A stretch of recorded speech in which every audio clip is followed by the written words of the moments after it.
Hi. Hello, Laquita. How are you? I'm fine. How are you? Good to see you. You also. Hi, Hello. Hi. Hi. All right. So we're going to go over all the test results that you guys have done, right? Okay. A lot of work. Yes. And you guys both saw Dr. Cooper, right? Yes. How did that go? That was She was amazing. It went well. Good. Yeah, she said that you guys are kind of cleared to go ahead. Now, you guys haven't purchased any sperm yet, right? No. Okay. I was very tempted, but your nurse said no. Because they had 20% off. I didn't realize they did discounts on that. I didn't either. I'm like, this is sounding good right here. All right, so let's go over all your lab work first. Okay, should I be writing this down? Writing anything down? Okay. Not necessarily. I'm going to, so number one, you can see all your lab tests on my chart, right? Mm-hmm. Okay, and I'm going to put all this in like an after visit summary that you'll be able to see as well. Okay. Okay. Before I get all into this, I'm sure you probably have heard from the nurses or our MAs, but unfortunately because of the coronavirus, we're not proceeding with any treatment right now. Okay. So everything's kind of on a little halt or a pause. Okay. We're hoping in the next month or two, but we really can't say for sure. Okay. Because they don't know how the coronavirus is going to affect pregnancy and babies. Okay. So we get a little more information until everything kind of quiets down a little bit. We're just kind of pausing everything. Okay. And that comes from higher up than us. Yeah. So we're just kind of waiting for ahead. Okay. Okay. So let's go first through your lab test. So one of the lab tests was just checking to see if you were anemic or had any infections, and that all looks good. All your STD testing was negative. Of course, we would have called you by now. You don't want that surprise, right? Yeah. Your vitamin D was a smidge low. So if you take 2,000 a day over the counter, that'll bring it up nicely. Are you taking any vitamin D? Yes, now? I am taking vitamin D. Okay. Do you know what dose? It is. I have it right up here. I've been taking it every day. I think it's 1,000, and I've been taking 2. Okay. Perfect. Yeah, it's 1,000, so I've been doing 2 a day. Perfect. That's exactly what I want you on. Okay. Okay. Awesome. Your CMV, that cytomegalovirus, so that's the one I wanted you to get because that'll help you decide which donor sperm to choose. Okay. Your IgG, which means you've been exposed to it in the past, was reactive, which means you've developed antibodies, so that's good. That means you can get either CMV negative or CMV positive sperm. Okay. Okay. So you're not restricted in that. Your blood type is O positive, in case you wanted to know. Okay. What we were really looking for with that was to see if you had any antibodies in your blood that could potentially attack a fetus, and that was negative, so that's good. You are immune to the chickenpox, and you are immune to the German measles, so that's good. The other test, your TSH, or thyroid stimulating hormone, your thyroid gland is in your neck, but your TSH comes from your brain. And that plays a huge role in ovulation, the ability to get pregnant. That was normal, so that's good. The other 3 tests, kind of the meat of the matter, are those ovarian reserve tests. Okay. Those are the that tell us how old your ovaries think you are. Remember last time I talked to you about, unfortunately, as women, we just kind of lose eggs as we get older. Uh-huh. And as the number of eggs goes down, so does the quality. So it makes it harder to get pregnant as our ovaries age. Okay. And they can age differently than us. Okay. So the 3 tests that I'm talking about are the FSH, which is follicle-stimulating hormone, estradiol, and anti-Mullerian hormone. Okay. Now, do you remember, did you look in your My Chart at those at all? I looked at it. I really didn't understand what they meant. I know one of them you said it might be some difficulties or something, so I'm not really sure. Yeah, so none of them are terrible. Okay. Let me just put that up there. You're not going through menopause now. Okay. But they are a little bit off of where I would expect a 36-year-old to be. Okay. Which means they're probably acting a little bit older than you. Okay. Maybe a few years older. Okay. So your anti-Mullerian hormone. This is a hormone that's made by all the potential eggs that are kind of recruitable for a month. Okay. But each month, your ovaries make a few eggs that are kind of able to be recruited, and then one becomes dominant and grows ahead of the pack and will ovulate. Okay. But once that dominant one is chosen, it kills off all those other little potential ones. Okay? Okay. But this hormone's made by all those potential ones, so it gives us an idea of kind of how many eggs are available. Okay? This hormone, so the higher the better, because that means you have more. And we get concerned when it gets around 1. Okay. Okay. Yours was 0.98, so Okay. it is right around 1, Okay. a little bit on the side. Okay. Which usually means we might have to push your ovaries a little harder to get pregnant. Okay. Usually, I just mention it's not a definite, but I usually start mentioning IVF when it hits around 1. Okay. Okay. Now that being said, your estradiol and FSH. Your estradiol comes from your ovaries, saying that they're working, and the FSH comes from your brain to tell your ovaries to work. So, we typically want the estradiol on 3 of your period under 60. Okay. And you're 66, so it's a little bit higher than we anticipated. Okay. Okay? Which just means that you're kind of recruiting your dominant egg a little earlier in your menstrual cycle. Okay. Which is a sign of ovarian aging. Okay. Meaning, Okay. as women get older, they ovulate earlier and earlier in their cycle, which means that growing follicles making estrogen earlier. Does that make sense? Okay. Yes. Okay, so both of these things tell me the same thing, that your ovaries are acting a little older than you. Okay. So we kind of have to decide. We can start with doing just donor inseminations, but with these numbers, I probably wouldn't do 6, 7, 8 cycles. Really, Okay. because your ovaries are just going to get older. Okay. And that there's no reversing that. Okay. Okay. But it's not to the point where I'm like, oh, you definitely need IVF. Okay. So you've seen results with the insemination with these kind of numbers? I would probably start there. Okay. You do maybe 3, 4 cycles with that, and if not pregnant, then maybe consider doing IVF. Okay. But you really haven't had a lot of exposure to sperm, so you don't really know if you are like infertile, right? So, yeah. My friend is like, you haven't seen sperm. Your body is going to get excited when it sees it, and you're going to get pregnant right away. I'm like, I don't know. and we see that sometimes. So these numbers aren't everything. Okay. I want you to get hung up on them, especially in women that really haven't been trying to get pregnant. Okay. Okay. So that's why I definitely would start with you with insemination. Okay. But like I said, I wouldn't spend you don't want to waste a year on them. Okay. And then get to the point where your ovaries are acting really old, and then IVF might not even be a good idea. Okay. Okay. Does that make sense? Yes. Okay. So let me walk you through. I think doing the insemination is a good idea. I know you have pretty regular menstrual cycles, right? I think because of these lab values, I probably would give you a medication to help you kind of boost your ovulation. Okay. Now, remind me, you haven't tried any like Clomid or Letrozole or anything? No, I haven't tried anything. Okay. I probably would start with Clomid with you. Okay. It's the go-to first line therapy. It's a medication. It's a pill you take for 5 days at the beginning of your menstrual cycle. Uh-huh. You take it cycle day 3 through 7. Okay.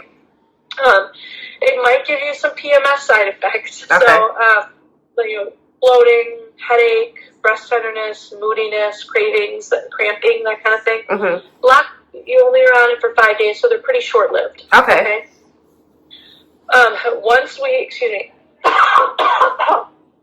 Once we have you take the medication, we're going to have you come in for a vaginal ultrasound in the middle of your cycle to verify that the Clomid worked for you. Okay. But to also make sure that it doesn't work too well. Okay. And by that, I mean it can make you make more than one egg ovulate. Oh, wow. Which is okay to a certain point. As I'm sure you're saying. We're okay if you have 1, 2, or even 3 eggs ovulate. Anything more than that, we would tell you, do not do the insemination this month. Your risk of higher order multiples is too high. Okay. But 1, 2, or 3 we're okay with. Your chance of multiples is about 7% with that. Okay. So it's still not crazy high, but it's considerably higher than it would be without it. Okay. Yes. So if we saw 4 more follicles, we would actually not do the insemination. and we just adjust your dose the next month and try again. Okay. That's good to hear. The other thing is for we looked at all the couples that used donor InSem over the last 5 years in our facility, and we saw a higher pregnancy rate in the women that the trigger shot. Okay. So we have the capability of triggering your ovulation with an injection when you come in. So you come in, let's say you got 2 nice big follicles ready to ovulate, and instead of you just doing those ovulation predictor kits and telling us when you get your surge, we can actually just trigger your ovulation. Okay. That helps us time things more, more strictly or more appropriately. Okay. And, compared to if you were just doing those urine tests to see when you get your surge. Okay. So we give you an injection, it just goes right in the belly. It's not scary. Okay. It's a very, very tiny needle. And that forces the eggs to come out the next day. Okay. Okay. Once we trigger you, the next day is when you come in for the insemination. Okay. It's pretty uneventful, thankfully. It's just a speculum. Okay. Not been the worst part, believe me. And then we thread a very soft catheter through your cervix. Most women don't even feel that. Okay. And then we put the sperm right in the uterus. So they still do have to swim out the fallopian tubes and find the eggs. Okay. So it's certainly not 100% guaranteed. Usually women that take the medication and do the insemination, we're looking at about a 20% chance of getting pregnant every try. Okay. That's nice. Okay. Yeah. So that's about, if not a little higher than what the general population that isn't struggling to get pregnant sees. Okay. Okay. Yeah, so that would be my plan for you guys. Sharina, the one thing we would need before we go ahead is you to get your STD testing done. It's very quick. The labs are already in the computer, so you can go whenever you want. Okay. I'll try. So can she still do it now, like with everything going on? Yeah. So right now, no urgent test. So if the testing is not urgent, we're not doing it. Okay. Okay. I would wait until we get the go ahead. Okay. Okay. We'll do. Yeah. But it's just a blood test and a urine test. Okay. That's fine. I'll take care of it as soon as I can. Yeah. Okay. It's no big deal. We just needed that on file for protocols before we start. Okay, that's fine. Yeah. Okay. What kind of questions can I answer for you guys? I mean, nothing at this point, I guess, since we're at a standstill right now. Yeah. So when like, we won't know. We just will have to just wait and see. Yeah, I mean, you could, as far as ordering the sperm, so number one, I have no idea when this is going to be lifted. And Okay. we can go ahead. So I'm hoping order no sperm. So the nurses tell you not to order until we It's know. probably best to just wait. She just said wait until I talk to you instead.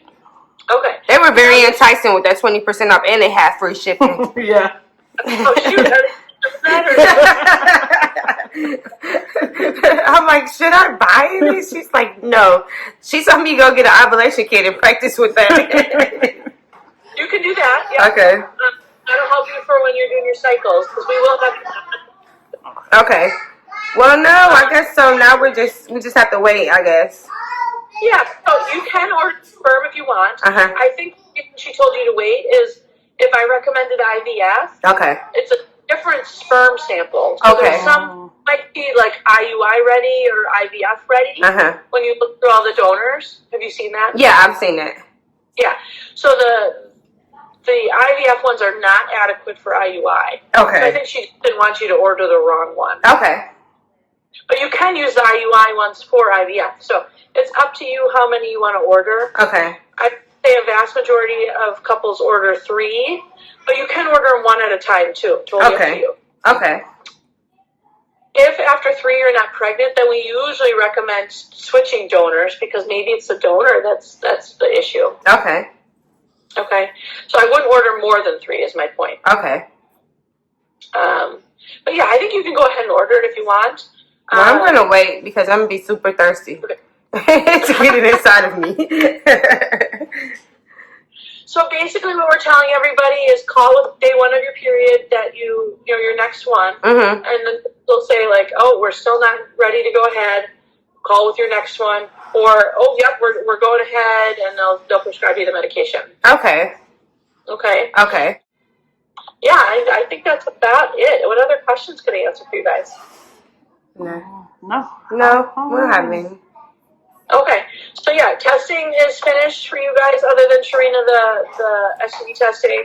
You already saw Cooper, you had your HSP with Dr. Ritz, your lab test, so that's good. The one thing Dr. Cooper had mentioned was to try to start weaning off of marijuana. How are you doing with that? I'm doing good. You don't think I'm doing good? She's doing better. She is. I am doing so good. Yeah, she's been doing well.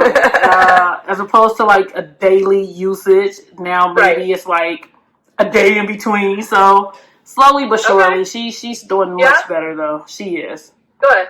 Good. I mean, they done came and stressed me out and locked me in the house with no work and stuff. I know. So, but other than that, I'm doing okay. Yeah, she's doing better. Yeah. So this is the perfect time to start weaning down. So when you're all geared up when we get started. Okay. Sounds great. All right. Thank you. Thank you so much. Good. So I will put all this in the after visit summary if you want to take a look, but otherwise just call the nurses with day 1 of your period. And then I'm going to have a nurse follow up with you in the next day or two to just call you, and our financial coordinator just to go over like package pricing and stuff like that. Okay. Perfect. Thank you. So much. Awesome. Well, have a good day. Stay safe. You also. Thank you. Hey y'all. So for the video that y'all just saw, that was my wife and I speaking to our doctor in April. So we kind of started this process at the beginning of the year, and then Corona came, and now in April we spoke to her. We had to have a virtual visit, and you guys heard everything that she had to say. So fast forward to now, it is July. We just got to go ahead to buy sperm, and we bought some. So now we're just waiting on the first day of my cycle to come, which is going to come soon, hopefully. And then I will be back with an update, but we are still so very excited. COVID-19 kind of slowed it down a little bit, but I think that was in time just to even get me mentally, emotionally, and spiritually ready for this gigantic, awesome, big thing that I'm about to do. I'm just interested and excited about the journey ahead. I hope it's pretty smooth. I only could pray that it is, and whatever it is, I'm going to be so grateful for. So just sending positive vibes and positive energy. Please send it to me. I'm sending it to you. Please like, comment, and subscribe to my YouTube channel to follow my IUI journey. So yeah, we bought some sperm, y'all. Oh my God. I'm so excited. Like, I'm super, super, super, super, super, super excited. Like, super excited. Hi. Positive vibes, okay?